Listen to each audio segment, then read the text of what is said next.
I'm Danny Otto. Welcome into another episode of That Recap Show. Now, before we get into the episode, just want to issue major spoiler alert. We are going to be going over everything that happened in episode 4 of season 3 of The Mandalorian. So if you haven't seen that episode yet, you may want to pause this video, head over to Disney Plus, check that out, and then come back and enjoy the breakdown. Now, with that out of the way, let's start the show.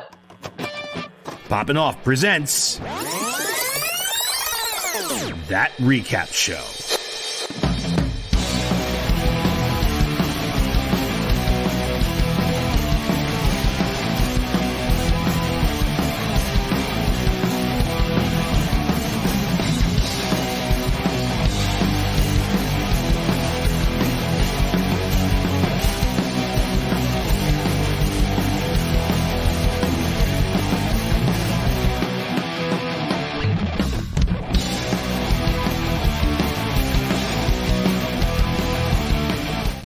All right, joining with me to break down everything from episode 4 of season 3 of The Mandalorian, it's Jon Jon Rico. Hello there.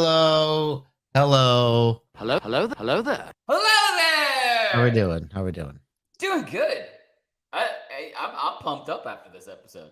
A lot happened, just like we were discussing ahead of time. You know, short run time, but I feel like it was jam packed with like different things to talk about for this episode. So. Really excited. My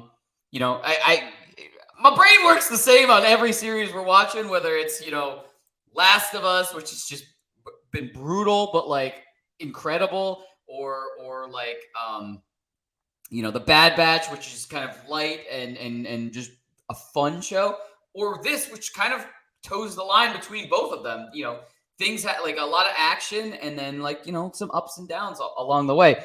This episode, I think it had a lot of stuff, and there's so many things I want to point out in this. But what I really liked seeing, just to kick off, like, instant reactions, was I really liked seeing like snapshots of the group of Mandalorians kind of training together.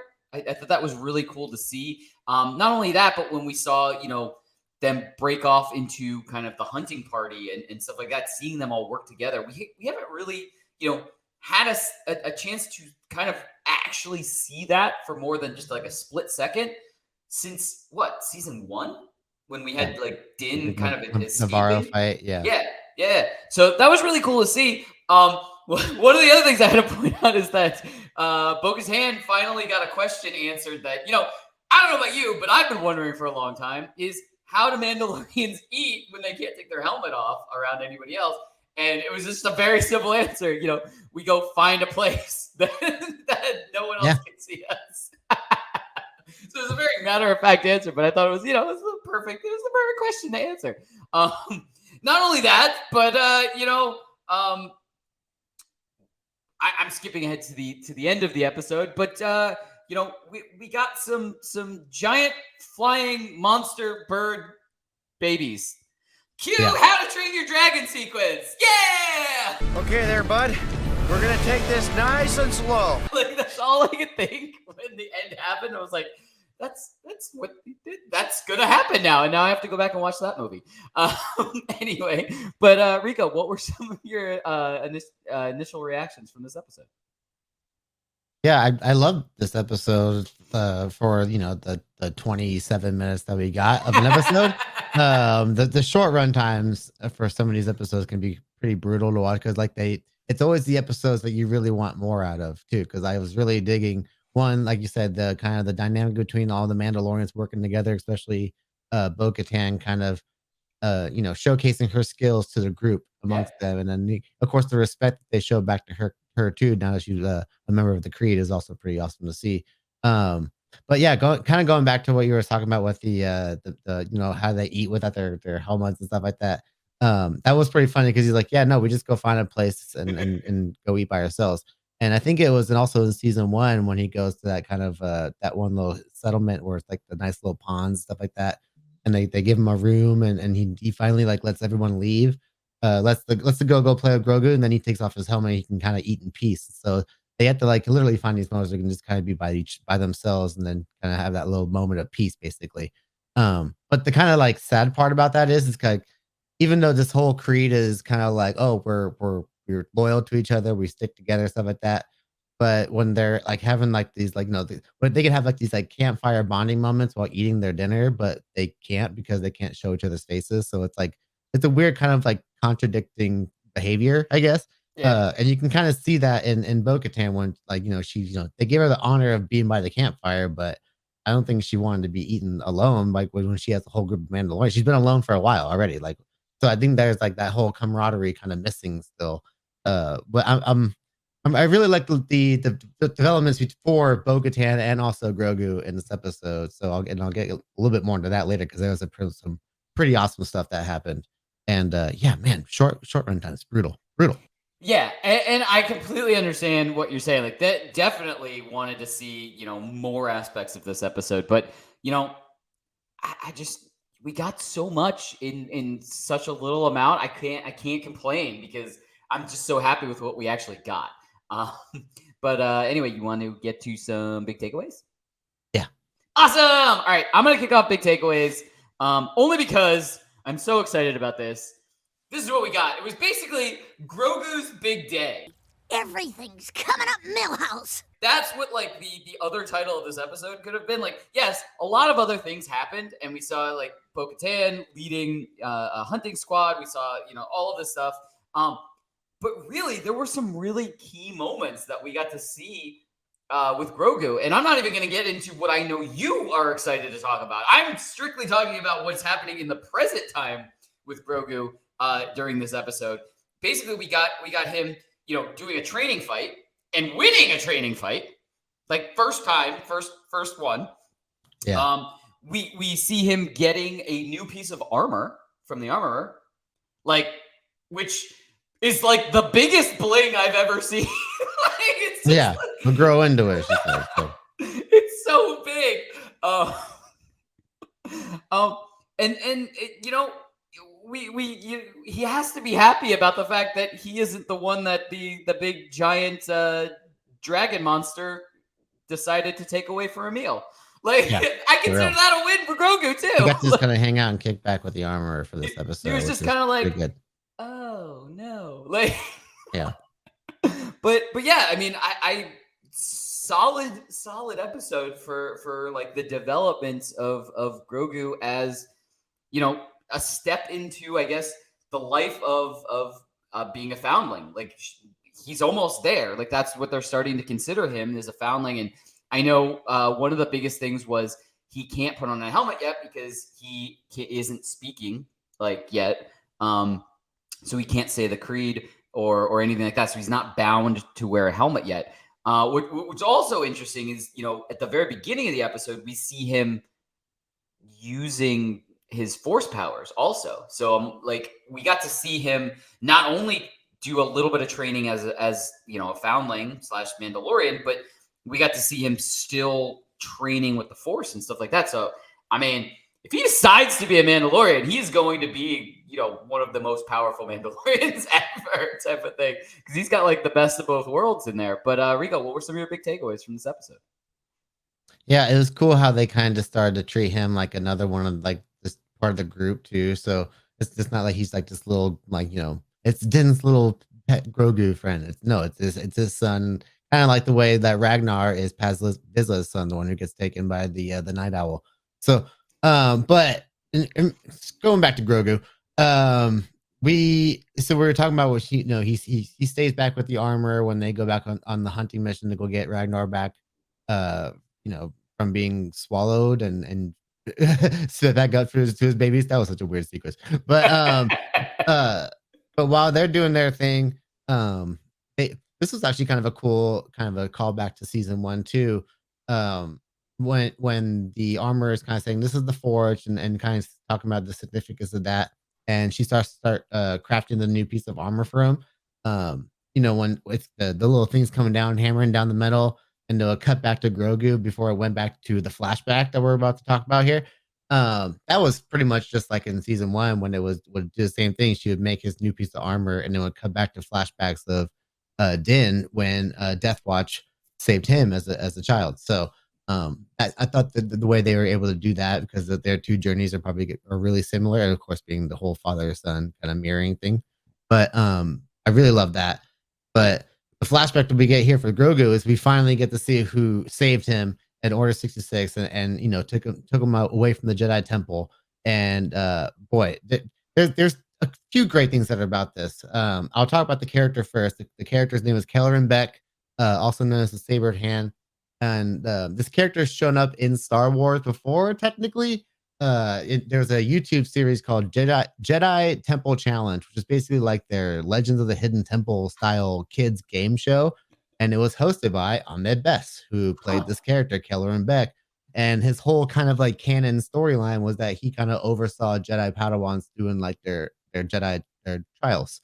So it kind of plays into this whole character and how they're able to weave him into the story, basically. Like, not only were you able to make this character significant to the story by making him the one that saves Grogu from the Jedi Temple, but you give Ahmed Best probably one of the best like redemption stories in Star Wars, basically after his he's famously played Jar Jar Binks in Phantom Menace, and people did not treat him kindly after that role, and he went through some pretty rough times, and now like over the past few years he's kind of been more accepted by the universe, and he's kind of had a really cool heartwarming story to this. So to kind of see him used to this effect in a really important way was a really it was a great way to weave in like a children's game show character into the actual story itself, and I absolutely love that. Just kind of like how they're able to bring in like Hondo into like the Disneyland universe. It's kind of like the opposite effect, right? You're kind of melding these two worlds together in a way that makes it all feel like one giant universe. So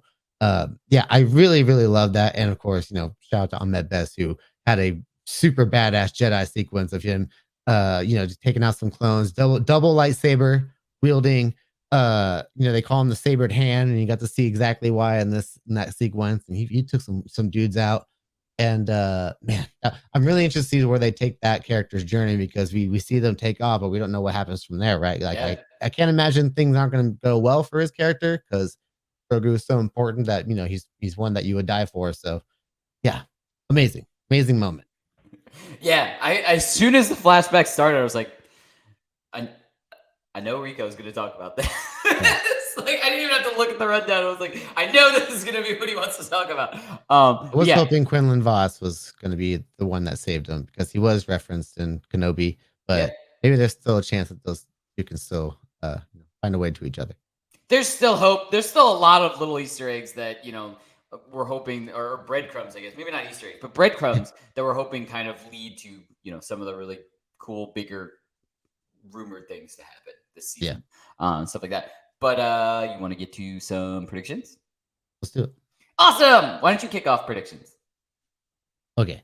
So, they get done saving the kid from the Night Owl, and afterwards, and during that fight, she loses a piece of armor, and I remember seeing them like, okay, they show you losing that armor for a reason, and we see why at the end. Armor tells her to come in by they kind of give her kind of one-on-one, because we got Din's one-on-one with the armor, we got Grogu's one-on-one with the armor, and now we're getting Bo-Katan's kind of one-on-one with the armor, which is pretty cool. She forges a new piece of kind of like shoulder padding for her armor, and she asks if she wants the Night Owl signet, and she's like, no, I don't want that. Like, what about the Mythosaur? And we learned the Mythosaur is like, that's for all Mandalorian. If any Mandalorian wants the Mythosaur, they can have it, which I think that's pretty cool too. Yeah. So of course she wants that, but they have this cool little conversation where it's like, what if I told you I saw one? It's like, oh, nice, you saw, you had your little visions. Like, no, like I saw like a real one. Like, no, I saw a real one. And she's like, oh, okay, like this is the way. And then of course, okay, but after she saw that in the second episode, that she wants to go back and tame that Mythosaur, basically. Like, she knows she wants to believe in that legend now, and she wants to be the one that, like, if she's going to convince these people, she's got to do exactly that, is tame the Mythosaur, right? So I'm very excited to see like what's going to lead to that happening, and also, is it going to be, the show is called The Mandalorian, but this could be about any one of these characters, like specifically, like. I think it's her destiny to be the ruler of Mandalore, in my opinion. But you never know who will be the one to tame the Mythosaur at the end of the season. Will it be her? Will it be Din? Or will it be Grogu? Because Grogu's kind of been set up as one who's kind of been taming these big beasts throughout the whole season, or the whole show, and also Book of Boba Fett with the Rancor. So, Yeah, it's gonna be an interesting dynamic to watch unfold.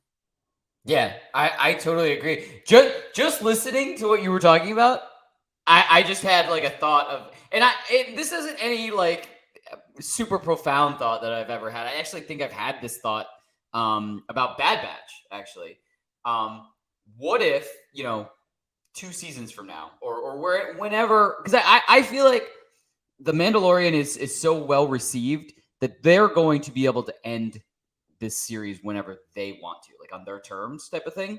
So I think they're smart enough that they will plan an actual ending, and it will unfold the way they want it to and actually end. I don't think they're going to just take it until like get canceled or. Yeah, I think they have a story arc planned. So what if whatever that last season is, we find out that all of these past seasons were kind of were future Grogu kind of telling this as a story type of thing.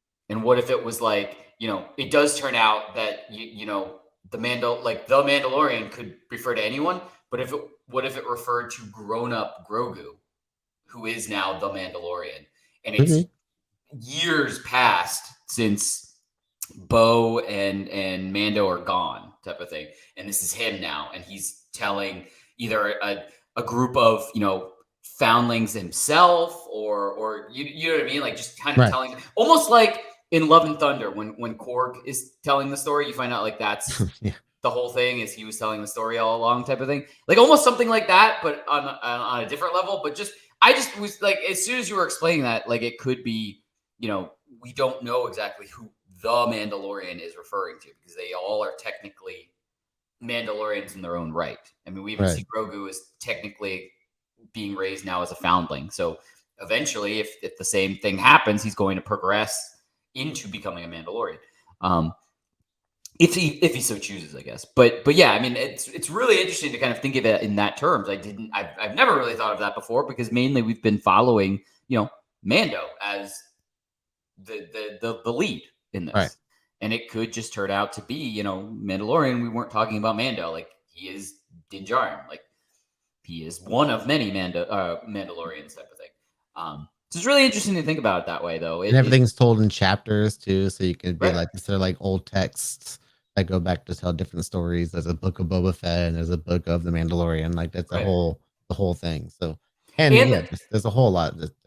The fact that Grogu is going to live for hundreds and hundreds of years past either one of these. Story potential for the character, for sure. Exactly. So it's just really cool. I like kind of building on that prediction and kind of, just letting your mind wander about what that could possibly lead to. It's really interesting. The only thing, I mean, I put, even in our notes, I was like, I really like your prediction, period. Like, I was just like, I really like this. So that's why I wanted to follow you up. But the more and more we have the armor in episodes, the more and more I wonder, I don't get a good, something's going to come to a head, I guess. And I just feel like she's going to be behind a conflict. Like, I just feel that coming. And so it's like, I just don't ever get like a completely like, oh, she's doing this for positive. Like, even just like what you were saying when Bo-Katan tells her, no, I saw one. Like, not a vision. I saw one. Like, if she was completely on the level, she'd be like, show me. Let's go. We're going back to Mando. Like, let's figure this out. Like, this is our... Like, there's something a little off. And I think she's going to be behind a conflict. And I just don't know what it is yet. But I just wanted to put that in the predictions, that it might not happen next episode. It might not even happen by the end of the season. Well, maybe it would happen by the end of the season. But I just see her creating some sort of conflict, some sort of rift, some sort of conflict is going to happen. And I feel like the armor is going to be on one side of it.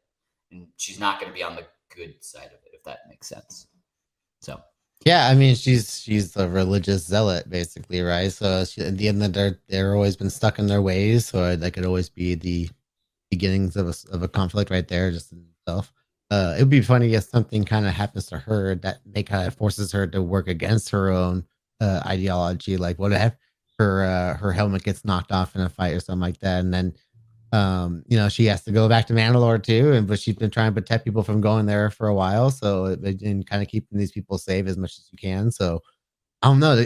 She's a fascinating character to watch for sure because like I think that she's someone that does have like noble or at least good intentions for her people that that follow what she does, but she'll do some pretty gnarly stuff in order to keep it that way too. Yeah, I mean, sky's the limit with what could happen in the season. I feel like we've kind of said that we're on episode 4 now, and we're building towards something. That's one thing we can say. All of these episodes, we're building towards an overall arc of the season. Yeah, but what that could end up leading to, there are so many different routes we could take to get there, and I'm very interested to see how these events are going to unfold and what the major conflict of this season's arc is going to end up being.